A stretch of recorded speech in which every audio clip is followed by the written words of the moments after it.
কিন্তু এনেকুৱা এটা চিল যেটো নেকি ৰজাই নিজে মাৰে সেইটো কয় সেই ৰেজিষ্ট্ৰেচনক কয় চাৰ্টাৰ আৰু যেহেতু ইংৰাজসকলে আমাৰ ভাৰতবৰ্ষক 200 বছৰ শাসন কৰি থৈ গৈছে ইংৰাজসকলৰ আমূলৰ পৰাই চাৰ্টাৰ্ড একাউণ্টেণ্ট ভাৰতবৰ্ষত এই বৃত্তি বা পেছাটো চলি আহিছিল তেতিয়াৰ দিনত ইংলেণ্ডৰ ৰাণী এলিজাবেথৰ মোহৰযুক্ত যেটো সাৰ্টিফিকেট একাউণ্টেণ্টসকলে পাইছিল সেই একাউণ্টেণ্টবিলাকক চাৰ্টাৰ্ড একাউণ্টেণ্ট বুলি অভিহিত কৰিছিল যি কি নহওক এই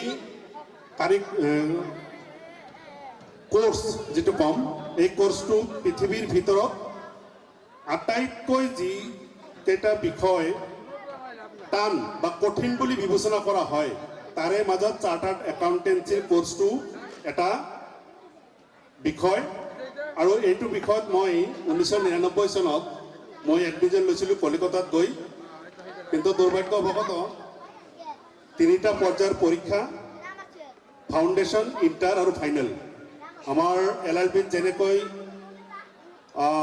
তিনিটা পৰ্যায়ত পৰীক্ষা হয় প্ৰিলিমিনাৰী ইণ্টাৰ আৰু ফাইনেল মই মাত্ৰ ফাউণ্ডেশ্যন পৰীক্ষাটোহে পাছ কৰিব পাৰিছিলোঁ ইণ্টাৰ পৰীক্ষাত মই উত্তীৰ্ণ হ'ব পৰা নাছিলোঁ ইণ্টাৰ পৰীক্ষাত দুটা গ্ৰুপ থাকে A আৰু B প্ৰতিটো গ্ৰুপত 400 মাৰ্কৰ পৰীক্ষা মই দুটাৰ এটাতো পাছ কৰিব পৰা নাছিলোঁ মই এটেণ্ড কৰিছিলোঁ বা পৰীক্ষাত অৱতীৰ্ণ হৈছিলোঁ তাৰপিছত ঘৰুৱা অৰ্থনৈতিকভাৱে আমাৰ তেতিয়াৰ দিনত সকলোৰে ঘৰৰ আৰ্থিক অৱস্থা বেয়া আছিল মোৰ নিজৰো আৰ্থিক অৱস্থা বেয়া আছিল যেহেতু ঘৰৰ পৰা সেইখিনি প্ৰশ্ন আমি আপোনাৰ মনৰ ভাৱখিনি প্ৰকাশ কৰক আপোনাক আমাৰ সুধিবলগীয়া কিছু প্ৰশ্ন আছে হয় আৰ্থিকভাৱে মোক সাপোৰ্ট কৰিব নোৱাৰিলে মই বেক কৰিলোঁ বেক কৰি আহি বৰপেটা আইন মহাবিদ্যালয় মই LLBত এডমিশন লওঁ LLBত এডমিশন লৈ 2003ত এডমিশন লৈ 2006ত LLB পাছ কৰোঁ পাছ কৰাৰ পিছত মই 3 মাহমান উকালতি কৰিছিলোঁ তাৰপিছত উকালতি এনেকুৱা এটা মানে বৃত্তি বা জীৱিকা যেটোৰ লগত মোৰ অভিৰুচি খাপ নাখালে পিছত মই আৰু এটা বুদ্ধি কৰিলোঁ যে মই উকালতি মই নকৰোঁ মই চাৰ্টাৰ্ড একাউণ্টেন্সিৰ আৰু এটা বিকল্প ৰাস্তা আছে সেই ৰাস্তাতে মই গৈ একাউণ্টেন্সি কামে কৰিম পিছত কি কয় ইনকাম টেক্স ডিপাৰ্টমেণ্টে প্ৰতি বছৰ নহয় আচলতে 5-6 বছৰৰ মূৰে মূৰে এটা পৰীক্ষা পাতে শ্বিলঙত মোৰ পৰীক্ষা হৈছিল পৰীক্ষাত মই কোৱালিফাই কৰি তাৰপিছত মই টেক্স কনচালটেণ্ট চাৰ্টাৰ্ড একাউণ্টেণ্ট নহয় টেক্স কনচালটেণ্ট হিচাপে মই বৰ্তমান কাম কৰি আছোঁ আৰু মাননীয় সঞ্চালক ডাঙৰীয়াই যিখিনি পৰিচয় মোক ইতিমধ্যে দিছে তাৰ এটা দীঘলীয়া যাত্ৰাৰ কথা মই আপোনালোকৰ আগত ৰাখিলোঁ এতিয়া মাননীয় সঞ্চালক ডাঙৰীয়াই যদি কিবা সুধিব বিচাৰিছে মই প্ৰথম বক্তা হিচাপে মই বুজিব পৰা নাই কোন মানে তাৰ কৰিম মোৰ অন্তৰংগৰ প্ৰশ্ন হ'ল যে আমাৰ সতীৰ্থই তেখেতে নিজে প্ৰকাশ কৰিছে যে তেখেতৰ আৰ্থিক অৱস্থা তেখেতৰ পৰিয়ালৰ যিটো আৰ্থিক অৱস্থা খুবেই দুৰ্বল আছিল এইটো আমি চবেই জানো কিন্তু সেই আৰ্থিক অৱস্থা দুৰ্বলৰ পৰা আজি যিখিনি ফিৰোজ নহয় তেওঁৰ পৰিয়ালে যিখিনি পাইছে এই সাফল্যত কেনেকৈ পালে সেই বিষয়ে যদি আমাক অলপ উৎসাহ দিয়ে আমি নথৈ আনন্দিত হ'ম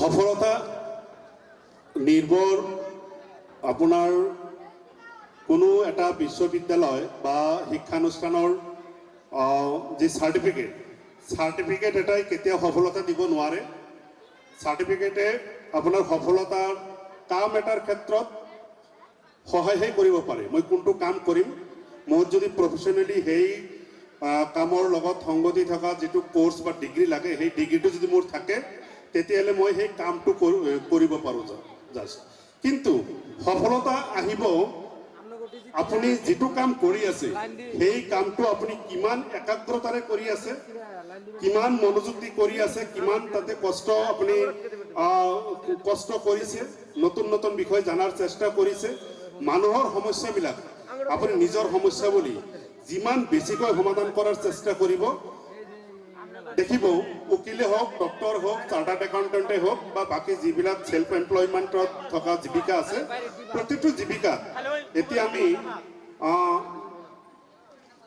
কোৰ্টৰ মহৰী এজনো যদি নিজৰ কামটো খুব ভালকে কৰে, তেতিয়াহ'লে চাব সেই সৰু মহৰীজনে এজন এডভোকেটৰ সমপৰ্যায়ৰ ক্লাইণ্ট পাব পাৰে। মাননীয় সঞ্চালক ডাঙৰীয়া নিজেও এডভোকেট। এনেকুৱা মহৰী মই ক্লাছ এডভোকেট মই বৰপেটাত দেখা পাওঁ যে এজন এডভোকেটে যিমান কেছ নাপায় এজন মহৰীয়ে তাতকৈ বেছি পায়, কাৰণ তেওঁৰ ক্লাইণ্টৰ কাৰণে বহুত সততাৰে মেহনত কৰি ক্লাইণ্টৰ সমস্যাবিলাক সমাধান কৰে।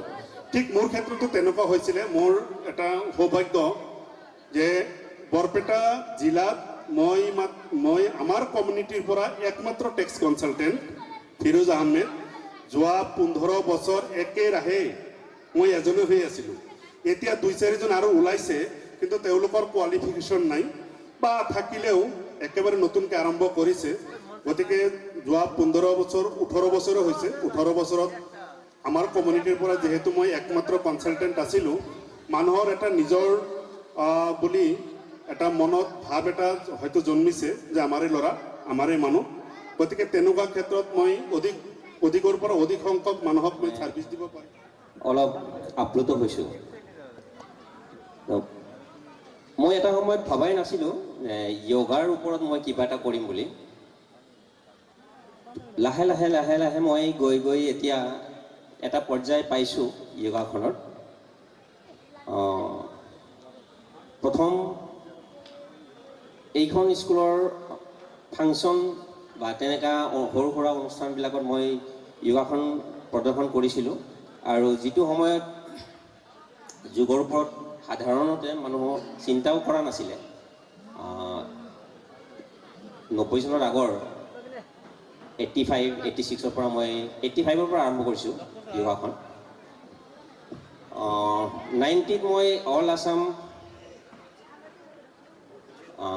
কম্পিটিশ্যনত 2nd পজিশ্যন পাইছিলোঁ। 90ৰ পৰা 95লৈকে কণ্টিনিউ মই চেম্পিয়ন আছিলোঁ। তাৰ মাজত দুবাৰ টাইটেল পাইছোঁ, য়োগা সম্ৰাট অফ আছাম, য়োগা কুমাৰ অফ আছাম। আৰু 2017ত মই য়োগা গুৰু, এটা মোটামুটি ভাল লেভেলৰ এটা টাইটেল, য়োগা গুৰু টাইটেল মোক দিছে য়োগ ফেডাৰেশ্যন অফ ইণ্ডিয়াৰ পৰা। নেশ্যনেল চেম্পিয়ন মই 95ত হৈছিলোঁ। আৰু international means world yoga championship মই 2017ত হৈছোঁ। তাত মই চিলভাৰ মেডেলিষ্ট আছিলোঁ। এতিয়া য়োগাৰ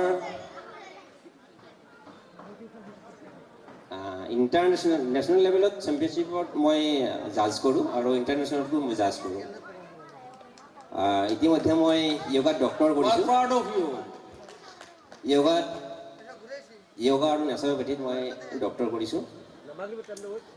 আৰু সংগঠনৰ ফালৰ পৰা ষ্টেট লেভেল, ডিষ্ট্ৰিক্ট লেভেল আৰু নেশ্যনেল লেভেলত মই উপ সভাপতি, ভাইচ প্ৰেচিডেণ্ট হৈ আছোঁ।